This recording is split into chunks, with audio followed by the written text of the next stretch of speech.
കൊല്ലം തേവലക്കരയിൽ മദ്യപിക്കാൻ പണം നൽകാത്തതിന് മകൻ അമ്മയെ വെട്ടി പരിക്കേൽപ്പിച്ചു. തേവലക്കര സ്വദേശിനി കൃഷ്ണകുമാരിക്കാണ് പരിക്കേറ്റത്. മകൻ മനുവിനെ പോലീസ് കസ്റ്റഡിയിലുണ്ട്. തേവലക്കര പടിഞ്ഞാറ്റക്കര വലയത്ത് വീട്ടിൽ കൃഷ്ണകുമാരിക്കാണ് പരിക്കേറ്റത്. മദ്യലഹരിയിലായിരുന്ന മനു മദ്യപിക്കാൻ അമ്മയോട് പണം ചോദിച്ചു.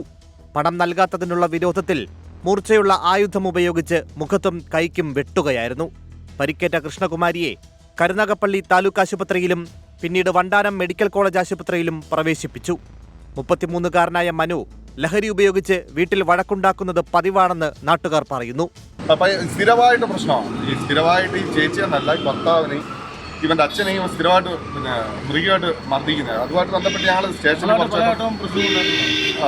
ഞങ്ങൾ പരാതിപ്പെട്ടിട്ടുണ്ട്. അതിന്റെ അടിസ്ഥാനത്തിൽ 3-4 പ്രാവശ്യം സ്റ്റേഷനിൽ നിന്ന് ജീപ്പ് വരികയും എസ് ഐ അവരുമായിട്ട് സംസാരിക്കുകയും അന്നേരമൊക്കെ ഓരോ വാണിംഗ് കൊടുത്ത് വിടുവാനും.